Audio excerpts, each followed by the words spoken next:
तो नारी शक्ति वंदन अधिनियम के बाद प्रधानमंत्री नरेंद्र मोदी हैं इस वक्त काशी में और वहां पर उन्होंने महिलाओं से संवाद किया। हम ये समझने और जानने की कोशिश कर रहे हैं कि जो महिलाओं का वोट प्रतिशत है वो कैसे बीजेपी की ओर मुड़ता है। और एक आंकड़ा आपको बता देते हैं 2019 के चुनाव का। 2019 के चुनाव में कुल मतदाता जो थे वो 89 करोड़ 7 लाख थे, उसमें महिला वोटर 43 करोड़ 2 लाख और 2019 के चुनाव में ही बीजेपी का जो वोट शेयर था वो 37% का था। बीजेपी को जो महिला वोट मिले वो 36% थे, मतलब वोट शेयर 37% और महिला वोट जो थे वो 36%। तो ये सवाल काफी अहम हो जाता है रामकृपाल सर कि अभी जो अभय दुबे सर बात कर रहे थे कि जीतने वाले जो क्षेत्र हैं क्या वहीं पर महिलाओं पर ज्यादा प्रभाव दिखता है, और ये प्रभाव दिखता क्यों है? क्या ये जो योजनाएं लॉन्च हुई जैसे उज्ज्वला योजना है और भी कई योजनाएं, इसका भी असर है क्या? देखिए, ये तो बात सही है कि जहां अगर बीजेपी जहां हार रही है तो ऑब्वियस है कि वो बीजेपी उसमें पुरुष भी नहीं वोट दे रहा है, कम वोट दे रहा है, महिला भी कम वोट दे रही है।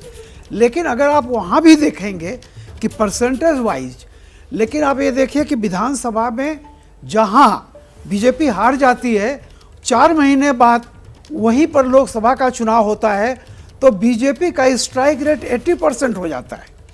तो और वो वही महिलाएं, मतलब मैं ये नहीं कह रहा हूँ सिर्फ महिलाएं देती हैं, पुरुष भी देते होंगे। लेकिन एक जो बेसिक सवाल आपने पूछा था, मैं बताऊं, जो भी लाभार्थी जिसको हम कहते हैं, लाभ का पैमाना वो हमेशा घर की महिलाएं ही होती हैं, क्योंकि रियल क्या सुविधा मिली है पुरुष के मुकाबले उनको ज़्यादा पता होता है, चूँकि वो गृहस्थी में अंतिम जो भी है घर का बजट वो देखती हैं, कितना लाभ मिला है कितना।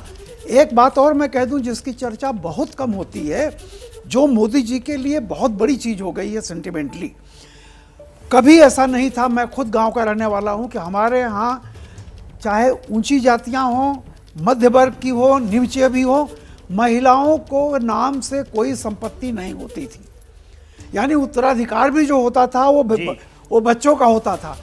मोदी जी जब से आए उन्होंने एक शर्त रख दी कि जो ये मकान बनेंगे अगर महिला के नाम से होगा तो पैसे ज़्यादा मिलेंगे। और आप आज की तारीख में जानते हैं गाँव में और पहली बार ऐसा हो रहा है कि महिलाएं, रामकृपाल सर, और इसी बात का उल्लेख प्रधानमंत्री नरेंद्र मोदी ने संसद में भी अपने भाषण के दौरान ही किया था और बीजेपी भी इसको गिनाती है। हमारे साथ अभिषेक उपाध्याय हमारे साथ जुड़े हुए हैं। अभिषेक, जैसे बीजेपी लगातार ये जिक्र कर रही है और ये प्रधानमंत्री नरेंद्र मोदी का दौरा नारी शक्ति वंदन अधिनियम के बाद, तो ये प्लानिंग बहुत दूर की है, 2024 से भी आगे की है, पूरी नारी शक्ति और जो महिला वोटर्स हैं उनको साधने की कोशिश। देखिए, प्लानिंग भी है और इस प्लानिंग को अलगाव में देखने की जरूरत नहीं विवेक। ऐसा नहीं है कि महिला वोटर का कोई अलग सा एक ऐसा चंक है जो अपने ही स्वतः स्फूर्त ड्राइव होकर वोट करता है, ऐसा बिल्कुल नहीं है। यहाँ मकसद ये है कि बीजेपी की सबसे कोर स्ट्रेंथ है, उनके पास पीएम मोदी का चेहरा है। उस चेहरे का जब वो प्रोजेक्शन कर रहे हैं कि उस चेहरे ने महिलाओं के हित में क्या कदम उठाया है, आप यहां से जोड़िए प्रधानमंत्री मोदी की जो छवि है उसको जब इससे आप जोड़ते हैं इन कोर महिला वोटर से, तो वहां पर ये दोनों चीजें जब मिलती हैं तो वो बीजेपी का पॉलिटिकल एडवांटेज होता है। और ये मैं इस बात से सहमत हूं कि ऐसा नहीं है कि महिला वोटर हर जगह आपको जिता रही हैं, वो वहां जिता रही हैं जहां आप मजबूत हैं, जहां पर वो देख रही हैं कि आपके पास में एक चेहरा है, मजबूत चेहरा है। और इसीलिए बनारस में आज जिस तरह से महिलाओं का जो स्वागत का कार्यक्रम चल रहा है, इसके दूरगामी मायने हैं। और ये मायने इसलिए भी हैं कि पिछली अभी जो विधानसभा चुनाव बीते हैं विवेक, उसमें बीजेपी पूर्वांचल की कई सीटों पर उसके बहुत नुकसान हुआ है। गाजीपुर में नुकसान हुआ है, उसका मऊ में नुकसान हुआ है, आजमगढ़ में नुकसान हुआ है, बलिया में, जौनपुर में, ये सब नुकसान हुआ है।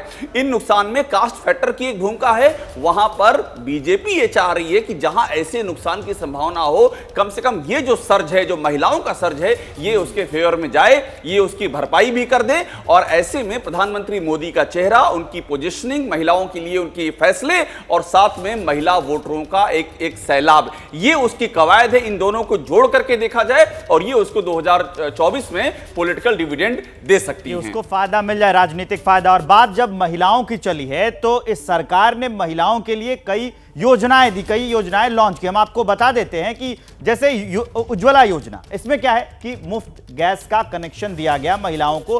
हर चुनावी रैली में आपको यह कहते प्रधानमंत्री और बीजेपी के नेता मिल जाएंगे, क्योंकि उनकी लॉन्च की गई योजना है। स्वच्छ भारत योजना, गांव-गांव में शौचालय बनाया गया। इसके तहत वो कहा गया कि महिलाओं को ये जो समस्याएं होती थी वो दूर हो गई। और जनधन योजना, बैंक में खाते खुलवाए गए।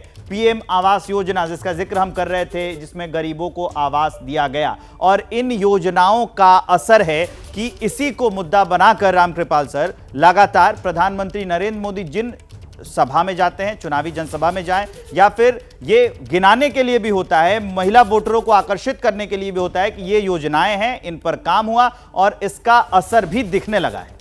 बहुत ज़्यादा है। आप इसी से कल्पना कर लीजिए कि कुछ नहीं बदला है, वही घर है।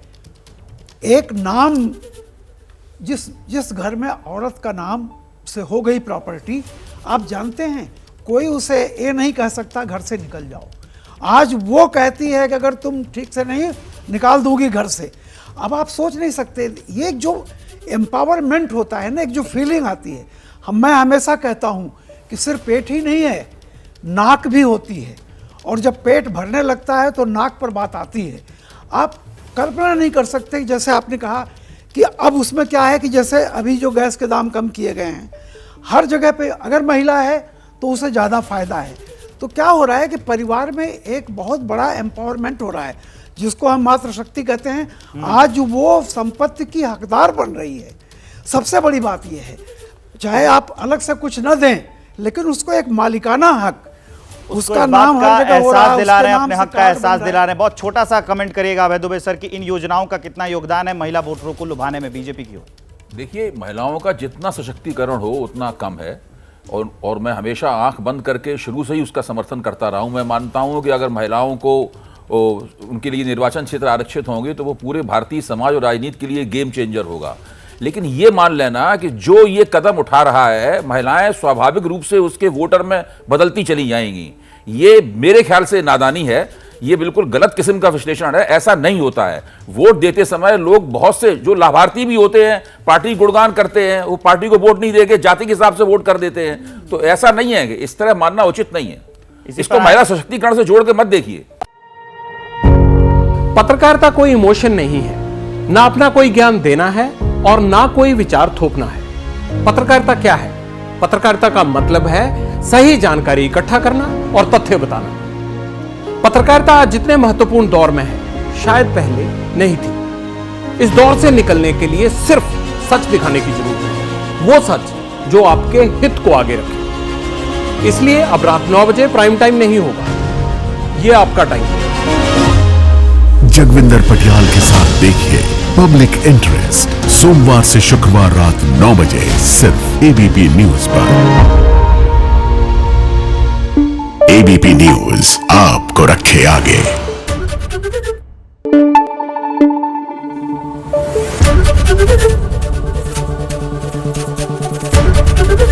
एबीपी न्यूज आपको रखे आगे।